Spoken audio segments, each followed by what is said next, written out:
Newport, 1889. Room 237. Empty. A socialite vanished. Champagne untouched. A half-written letter.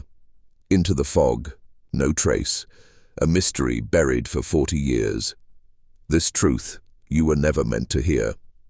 On the morning of March 15, 1889, the impeccable staff at the exclusive Belmont Hotel in Newport, Rhode Island, discovered something that would haunt the city's elite for decades. Room 237, reserved indefinitely for one of America's most celebrated socialites, Isabella Fairmont, stood utterly empty. Its silk curtains remained drawn, undisturbed, a silent witness to a departure that defied logic. The champagne glasses from the previous evening's private gathering still sat untouched on the marble table, a tableau of suspended life, and a half-written letter, bearing no signature, lay abandoned on the escritoire, its words a tantalizing, agonizing fragment of a final thought.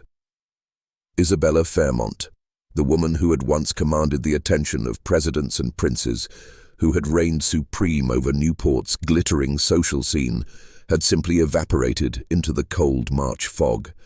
She left behind only the faint, lingering scent of French perfume, a ghostly echo of her presence, and a mystery that authorities would spend the next 40 years futilely attempting to solve. What they eventually, grudgingly, discovered in their investigation would send tremors through the very foundations of high society, revealing secrets so profoundly damaging that 3 prominent families, guardians of the Gilded Age's pristine facade, paid handsomely to have the official police record sealed. This was not a disappearance. This was an erasure, a deliberate act of institutional manipulation designed to bury a truth far too dangerous for polite society to bear. The web of lies that led to her vanishing was intricate, deadly, and it stretches far beyond Rhode Island's gilded mansions. To truly comprehend the seismic shockwaves Isabella Fairmont's disappearance sent through America's most powerful circles, we must first journey back to where her reign began. The year was 1881. Newport society, a meticulously choreographed ballet of wealth and influence, revolved around summer mansions so vast, so opulent, they often cost more to construct than entire towns. The Gilded Age, a period of unparalleled excess and hidden darkness, had forged a new aristocracy, a pantheon of railroad barons, steel magnates, and shipping dynasties whose fortunes dwarfed nations. And nowhere was their immense wealth, their unbridled power, more ostentatiously, even brazenly displayed than along Newport's infamous Bellevue Avenue. Within this rarefied world of industrial titans and their carefully curated social circles, Isabella Fairmont reigned supreme. She was the undisputed, unofficial queen of summer society, her every move watched, admired, envied. Born Isabella Catherine Aldridge in 1859, she possessed a rare, potent combination, the ancient pedigree of an old Boston bloodline, meticulously traced back to the original Massachusetts Bay Colony families, fused with the raw, undeniable power of new money, inherited from her father, the shipping magnate Cornelius Aldridge, who had carved his fortune moving goods along the eastern seaboard. This formidable pedigree, combined with Isabella's striking beauty, her raven-black hair, piercing blue eyes, and a figure so perfectly sculpted it made French couture weep with inspiration, secured her position. She was irresistible to Newport's social machinery, a pivotal cog in its grand, glittering illusion. Her life, a public performance of effortless grace and unassailable power, was about to be shattered by the very forces that had elevated her. Isabella's marriage to Theodore Fairmont in 1878 was not merely a union of 2 prominent names. It was the social event of the decade, a dazzling spectacle that solidified her reign. Theodore, heir to a Pennsylvania steel fortune, possessed a serious, dependable nature, a grounding force that, on the surface, perfectly complemented Isabella's vivacious, almost incandescent spirit. Their Newport cottage, Rosecliff Manor, was a monument to excess.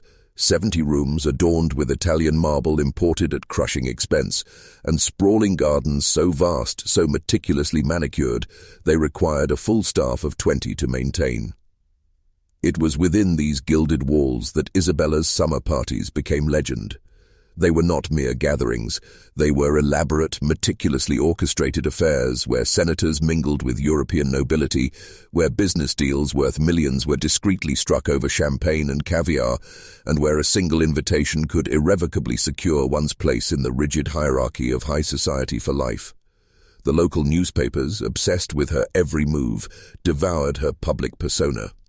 The Newport Daily News, a willing accomplice in her social ascendancy, ran a weekly column simply titled Mrs. Fairmont's Week, detailing her charitable endeavors, dissecting her fashion choices, and listing her coveted guest lists. She moved through the world of arts with genuine enthusiasm, funding the construction of Newport's first proper theatre, personally selecting the European musicians who performed at her exclusive soirees.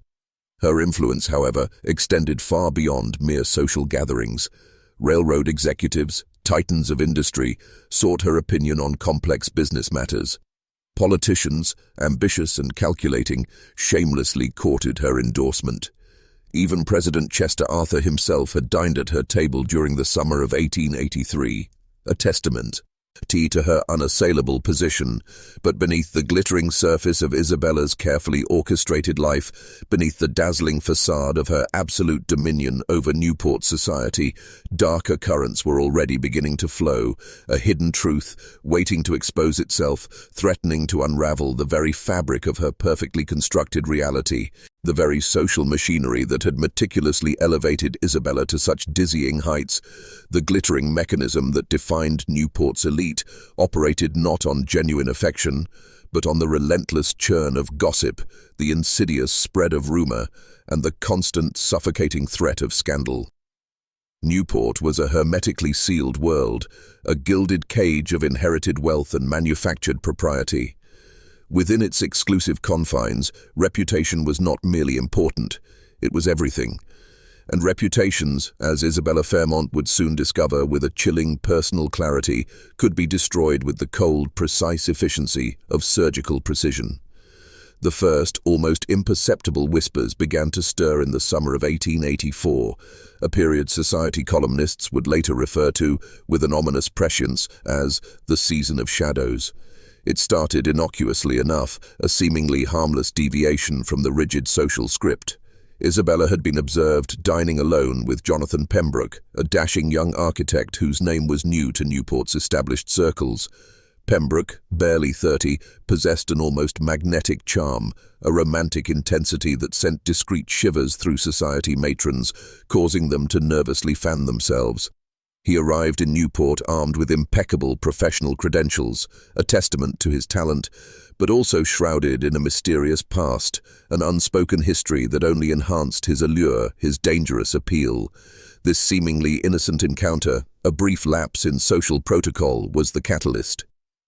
The first subtle thread pulled from the meticulously woven tapestry of Isabella's perfect life, threatening to unravel it all and expose the hidden agendas that operated beneath the polished surface of Gilded Age society. Jonathan Pembroke's arrival in Newport was not merely an architectural commission, it was orchestrated with the chilling precision of a military campaign. His previous work, a Gothic revival mansion for a ruthless Pittsburgh steel baron and the restoration of a colonial estate in Virginia, had already established his formidable artistic vision and practical skill. But it was his raw, personal magnetism that truly set tongues wagging, a force that crackled in the rarefied air of Newport society. Tall and lean, with a perpetual cascade of dark hair across his forehead and intense green eyes that seemed to possess an unnerving ability to see straight through the elaborate pretenses of high society, Pembroke possessed something the usual array of suitable, predictable gentlemen utterly lacked: danger. He exuded it, a thrilling, intoxicating aura that drew Isabella in like a moth to a fatal flame. Isabella first encountered him during a committee meeting for the proposed expansion of Trinity Church, a prosaic setting for a fateful meeting. Witnesses would later recall the almost electric moment when their eyes met across the polished mahogany conference table, a spark of undeniable recognition igniting between two powerful, untamed souls. What began as mere professional consultation swiftly, irrevocably evolved into something far more personal and infinitely more perilous. Their relationship developed with the kind of reckless, consuming intensity that only ignites when two powerful personalities recognize kindred spirits in each other. Pembroke would arrive at Rosecliff Manor under the transparent pretense of consulting on renovation plans, but he and Isabella would disappear for hours, their clandestine walks through her meticulously maintained gardens, their hushed conversations closeted together in her private study, speaking of more than architecture, the mansion. Staff, a silent army trained in absolute discretion, yet human nonetheless, began to notice the subtle shifts. The way Isabella's laughter carried a different, wilder note when Pembroke was present, the alarming frequency of his visits, the letters bearing his distinctive handwriting that arrived with unnerving regularity. The unspoken truth was growing too large to contain, and Newport society, a living, breathing surveillance network, was about to awaken to its favorite pastime: scandal. Theodore Fairmont, consumed by the relentless demands of his steel empire, remained tragically, utterly oblivious to the growing, perilous attachment between his wife and the charismatic architect. Trusting in Isabella's flawless social acumen, he not only approved of Pembroke's architectural work but even lauded Isabella for her impeccable choice of contractor. This profound blindness, a willful ignorance born of convenience and privilege, would later become a torment far more agonizing than any professional setback. In the summer of 1884, Theodore saw only what he wished to see: his beautiful wife, effortlessly managing their vast social obligations with her customary grace and intelligence, a perfect reflection of his own unassailable status. But Newport society operated on a level of surveillance that would have profoundly impressed even the most astute European intelligence service.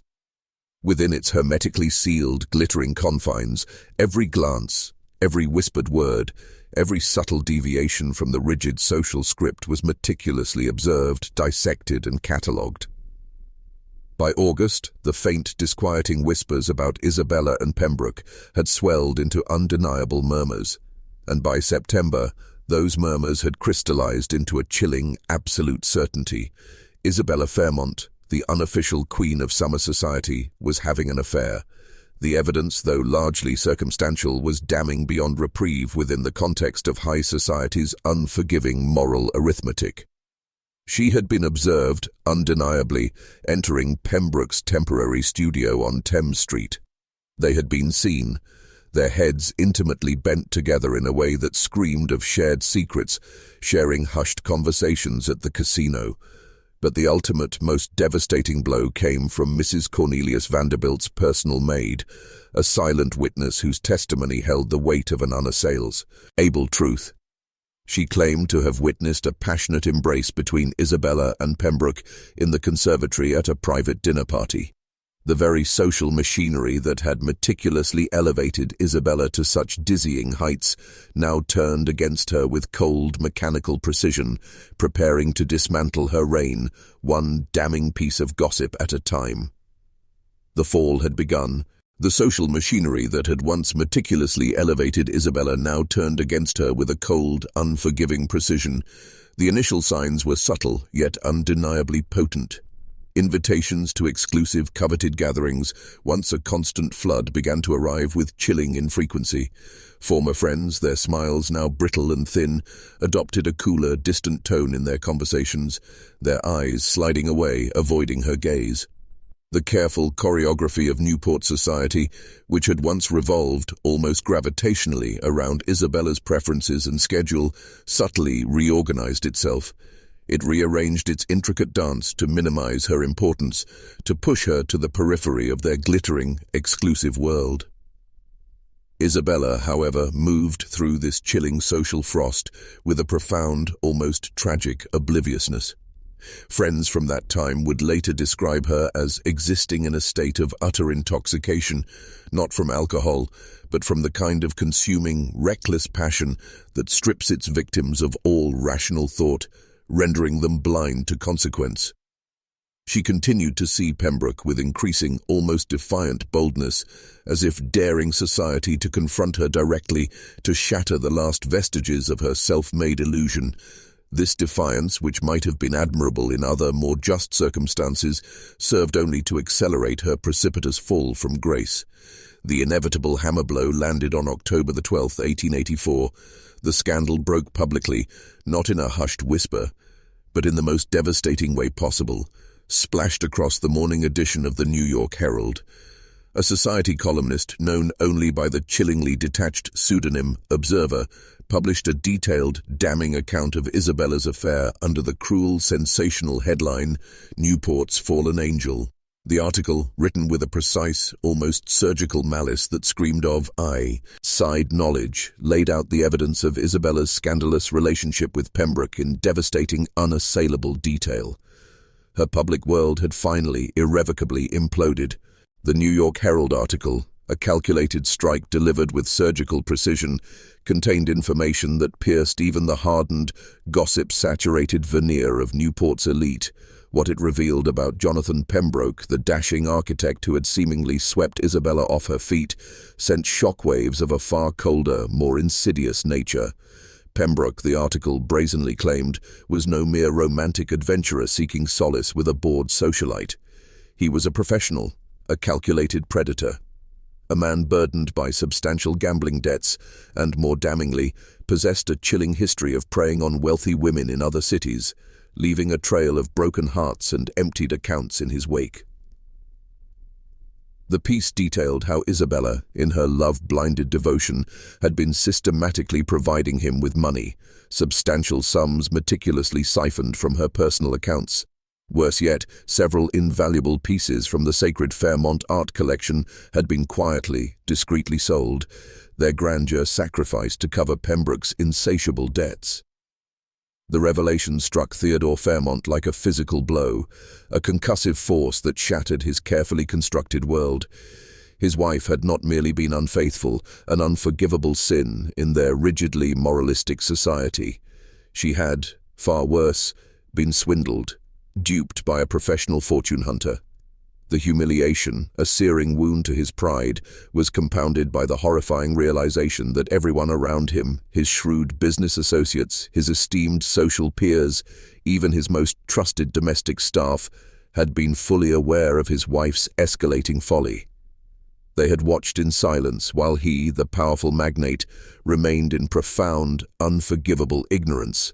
The very psychological control system that defined their world had allowed him to be the last to know, making him a public fool. The stage was set for a brutal confrontation, not just of infidelity, but of devastating betrayal.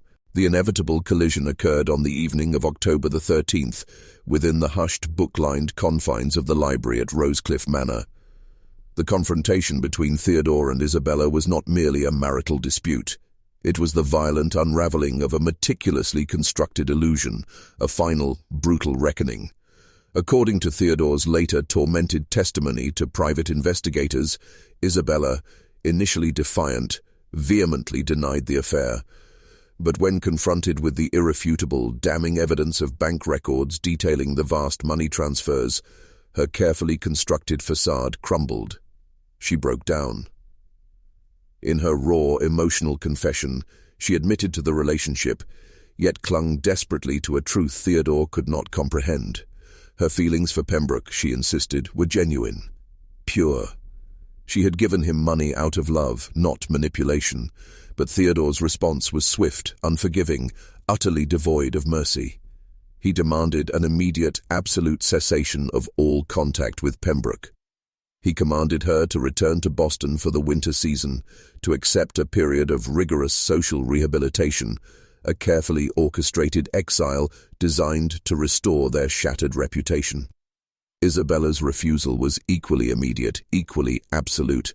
Her voice, shaking but resolute, declared her unwavering love for Pembroke, her marriage a profound mistake.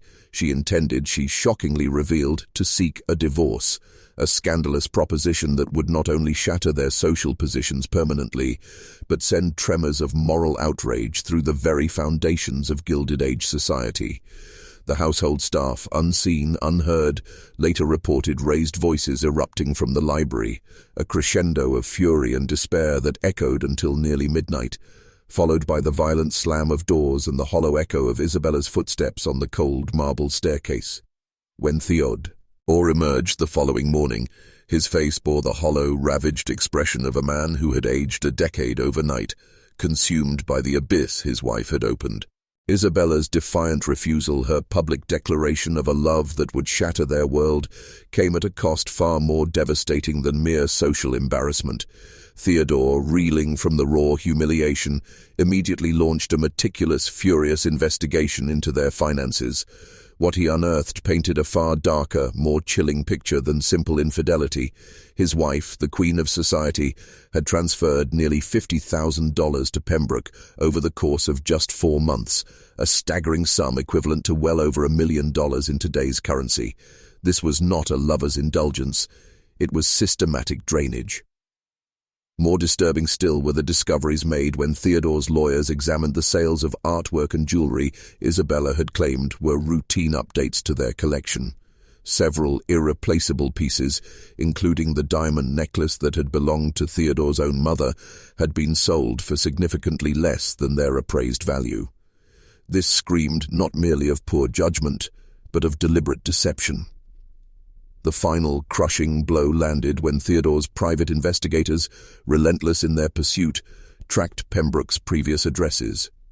In Pittsburgh, they found a chilling pattern.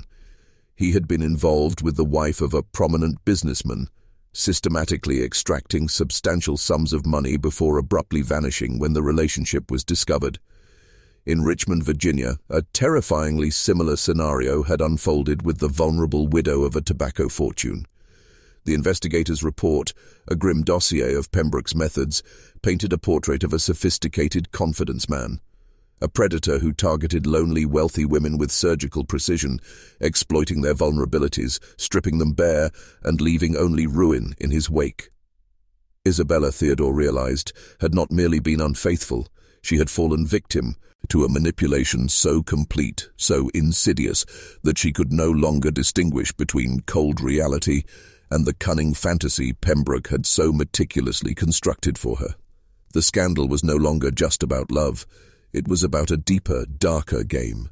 By November of 1884, Isabella Fairmont's position within the hermetically sealed world of Newport society had become utterly untenable. The initial scandal, inflamed by the New York Herald article, had been reprinted in newspapers across the entire country, transforming what might have remained a local embarrassment into a national spectacle. The story possessed every element the public craved: immense wealth, unparalleled beauty, devastating betrayal, and the horrifying downfall of someone they had been simultaneously encouraged to admire and resent. Theodore, consumed by the humiliation, delivered an ultimatum. His terms were simple, brutal, and non-negotiable. Isabella must publicly renounce her relationship with Pembroke. She must submit to a year of virtual exile from society, a public penance designed to placate their peers, and she must accept severe, Iron F-clad restrictions on her personal finances and social activities. In return, he would spare her the ultimate public shame of divorce proceedings, and he would gradually work to rehabilitate their shattered reputation through carefully orchestrated charitable work and subtle social engineering. But Isabella's response shattered all expectations. It was not compliance. It was a vanishing. She simply disappeared for 3 days. She was discovered on November 15th by her personal maid, hidden away under an assumed name at a modest boarding house in Providence. When confronted there by Theodore and his formidable array of lawyers, Isabella presented them with a proposal so audacious, so utterly unthinkable. It was either a desperate stroke of brilliant genius or the final descent into complete madness. She would expose. She would reveal the entire, intricate network of social corruption that, she claimed, existed within Newport's elite circles. A promise that hinted at a knowledge so profound, so dangerous, it could bring down empires and shatter the very foundations of the Gilded Age's glittering facade. Isabella's chilling proposal to expose the true rot within Newport's elite circles was not a desperate bluff.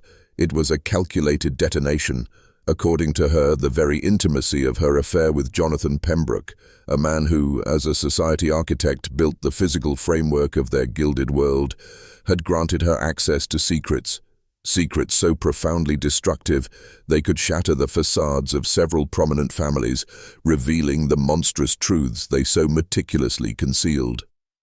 She claimed Pembroke, in their whispered conversations, had revealed meticulous details of his architectural commissions, details that spoke of hidden rooms, secret passages, and ingeniously concealed safes embedded within the very walls of several Newport mansions. More damning still, she alleged that these clandestine modifications had been specifically requested by clients who were actively using them to hide undeniable evidence of illegal business practices, of widespread tax evasion, and a myriad of other criminal activities that festered beneath the surface of their glittering lives. Isabella's threat was chillingly specific, terrifying in its implications. She claimed to possess irrefutable documentation, proof that Senator William Blackstone, a titan of American politics, had hidden evidence of bribery in a concealed compartment behind his library fireplace. She alleged that railroad magnate Charles Pionton, a man whose empire stretched across the nation, was storing forged documents related to illicit land acquisition in a secret room beneath his wine cellar. And, most explosively, she insisted she possessed the ultimate weapon. Evidence directly linking three of Newport's most unassailable families to a vast criminal conspiracy to manipulate steel prices during government contract negotiations. This was not mere gossip. This was a blueprint of absolute corruption, and Isabella Fairmont held the key. Theodore's lawyers, guardians of his reputation, listened to Isabella's chilling allegations with a mixture of profound skepticism and paralyzing terror. They understood the brutal realities of the Gilded Age's interconnected business world. Accusations of this magnitude, leveled against men and families of such unassailable power, could unleash a torrent. They could trigger federal investigations that might not only expose outright criminal activity, but also lay bare a labyrinth of legitimate business practices that, while technically legal, operated in morally ambiguous, often sinister gray areas. Even if Isabella's claims proved entirely baseless, the sheer scandal of her making them public, of her daring to breathe life into such monstrous accusations, would be utterly devastating. It would threaten to unravel the carefully constructed empires of everyone involved, dragging their names through the mud and exposing the rot beneath the veneer of respectability. And so, a secret meeting was convened. On November 20th, 1884, in the hushed private dining room of the Belmont Hotel, representatives from 5 of Newport's most powerful, most untouchable families gathered. They were the architects of the Newport Compact, their faces etched with a grim determination. Isabella, the disgraced socialite, entered not as a supplicant, but as a force to be reckoned with. She presented her demands with the cool, unnerving precision of a seasoned negotiator, her voice betraying no trace of her recent public humiliation. $100,000 in cash. Pembroke's gargantuan debts to be quietly, discreetly settled, and guaranteed safe passage for both of them to Europe, where they would remain permanently, exiling themselves from American society forever. In exchange, she would vanish from their lives, taking her explosive allegations with her. The elite, confronted by the our worst nightmare, faced a stark choice: pay the price for their secrets or risk utter annihilation. Section 14. The Negotiation. A tense, 6-hour war of wills waged in the hushed confines of the Belmont Hotel's private dining room stretched past midnight. By the early hours of the morning, a deal, a pact with the devil, had been struck. The powerful families, guardians of the Gilded Age's carefully constructed facade, agreed to Isabella's terms. The $100,000 would be delivered, and Pembroke's ruinous debts would be quietly, discreetly settled. But they insisted on additional, chilling conditions, modifications that Isabella, in her desperate gamble, had not anticipated. She and Pembroke would travel separately. They would not be allowed to contact each other for at least 2 agonizing years, and most chillingly, both would sign legally binding agreements, ironclad documents that would forever forbid them from returning to the United States or communicating with any member of Newport society. A permanent exile designed to bury the truth and the memory of Isabella Fairmont forever.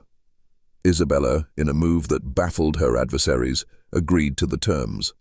But witnesses later reported a profound, unsettling shift in her demeanor during those final, tense negotiations. She seemed different, distracted, almost dreamy, as if her thoughts had already drifted to a realm beyond the present, beyond the terms of her devastating exile. When asked if she truly understood the permanent nature of the banishment she was accepting, she simply smiled. A soft, unnerving smile. "Some sacrifices," she whispered, her gaze distant, "are worth making for love." A cryptic pronouncement that hinted at a deeper, more profound sacrifice than any monetary or social cost. The compact believed they had sealed her silence. They had in fact sealed her fate, but the true nature of that fate, the deeper abyss into which she would fall, remained a terrifying secret. The terms of her exile, a desperate pact with the devil, had been struck. $100,000 in cash, a staggering sum, was delivered to Isabella's hotel room on November the 25th, 1884. The stage was meticulously set for what amounted to the most expensive, most scandalous love story in American social history. She was scheduled to depart for Europe on December the 2nd, sailing from New York on the grand steamship Britannica, a majestic vessel promising escape and oblivion. Pembroke, her dangerous paramour, had already embarked for England 3 days earlier on a different vessel, their separation a cruel but necessary condition of their forced exile. Every detail seemed meticulously arranged, every thread tied off. The powerful families of Newport, the architects of her downfall, believed they had finally contained the scandal, bought her silence, and banished the threat of exposure. But Isabella Fairmont would never board the Britannica, and the profound, unsettling mystery of what truly happened to her during those final 7 days would fester, a cold, persistent dread haunting Newport society for the rest of the century. The curtain was drawing on the grand performance of her life, but the final act was one of terrifying, unscripted disappearance, a vanishing that defied logic, a silence that screamed of truths buried deeper than any ocean.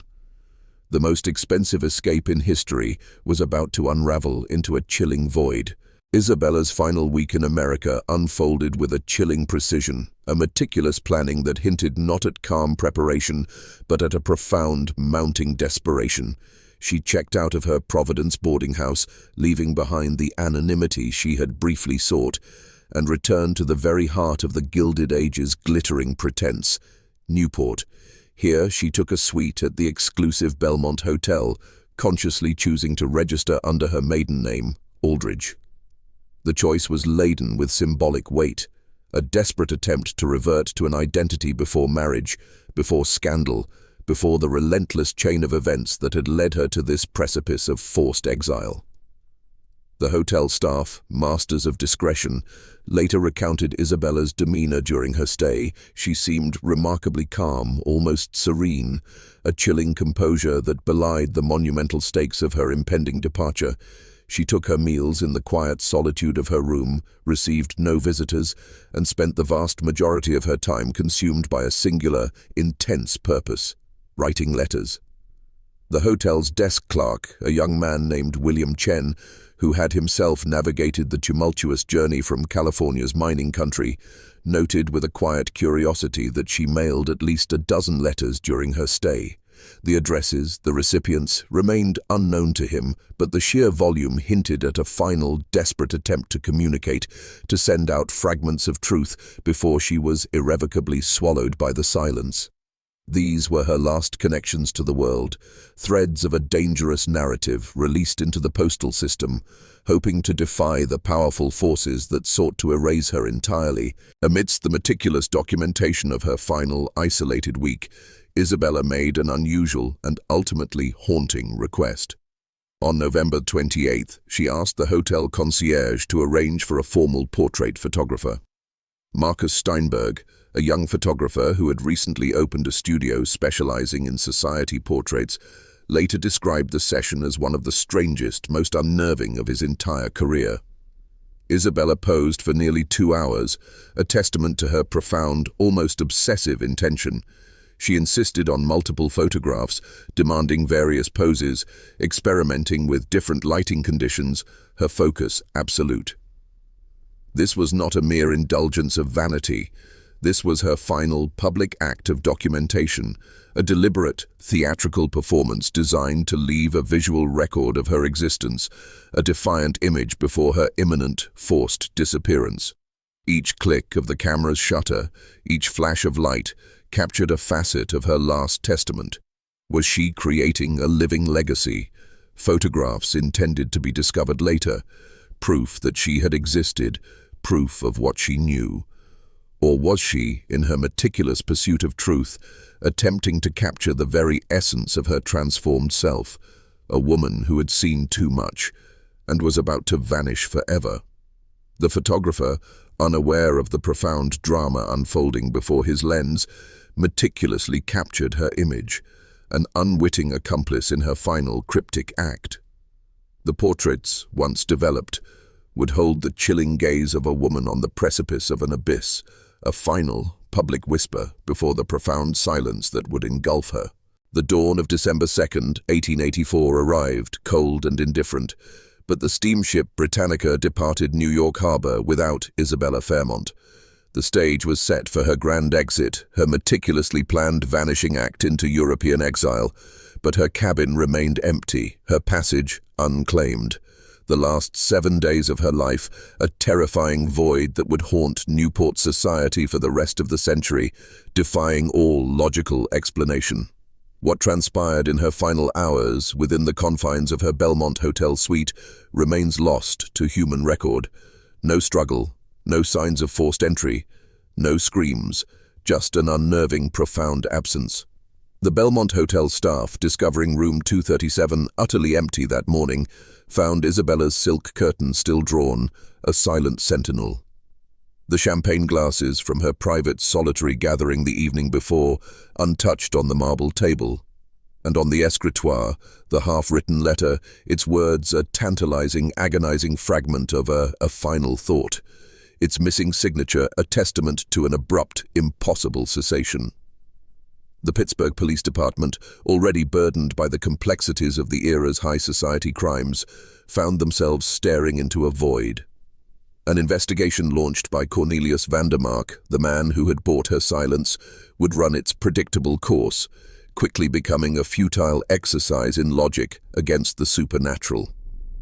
The rigid order of the hotel, its meticulously tracked comings and goings, only amplified the terrifying impossibility of her disappearance. Evangeline Vandermark had simply evaporated, swallowed by an unseen force, leaving behind only the scent of French perfume and a profound, chilling mystery. The official police inquiry, pressured by the immense influence of the families involved, quickly withered. Isabella Fairmont's disappearance was officially closed as an unsolved mystery, a convenient dismissal designed to contain the scandal and protect the elite from the uncomfortable truth. The vast sums of money paid, the ironclad agreements signed, all ensured a profound, enduring silence. The dangerous information Isabella carried, the blueprint of corruption within Newport's highest circles, was effectively buried with her. The authorities, unwilling or unable to pierce the veil of wealth and power, allowed the inexplicable to become the officially forgotten. But Isabella's vanishing was not merely a police file gathering dust. It became a permanent scar on the psyche of Newport society. Whispers persisted, hushed and terrified, among the mansion staff, among the few who knew the impossible facts of that final week. The warm gown, the lingering perfume, the locked room, the pristine snow. These details were recounted again and again, becoming a chilling oral history, a testament to a truth that defied all official records. Isabella Fairmont, the radiant queen of the Gilded Age, had been effectively ghosted, erased from existence in a way that shattered conventional understanding, claimed not by a human hand, but by the very abyss of secrets she sought to expose. Her fate became a haunting question, a silent accusation against the opulent facade of privilege. Her name, a chilling reminder of the ultimate price of forbidden knowledge. The mystery of Isabella Fairmont's disappearance endures, a chilling testament to the unseen forces that operate beneath the glittering surface of power. Her body was never found. Her ultimate fate remains lost to history, swallowed by the very abyss she dared to challenge. She had everything, then vanished forever. The Newport socialite scandal of 1889 is more than just a historical account. It is a profound journey into the shadows where ambition breeds corruption, where psychological control reigns supreme, and where the line between the natural and the supernatural blurs into a terrifying unknown. Evangeline's legacy is not just in the millions she commanded, but in the questions her vanishing still poses. What is the true cost of industrial power? How deep does institutional manipulation truly run? And what happens when a single individual dares to expose a conspiracy so vast it encompasses the very fabric of society? Her story echoes through the halls of privilege, a chilling reminder that immense wealth can not only buy silence, but can literally make a person disappear. She was claimed not by a killer with a blade, but by the gilded abyss itself, the unseen, omnipresent force of the Newport Compact. This knowledge, once heard, cannot be unseen. It will change you forever.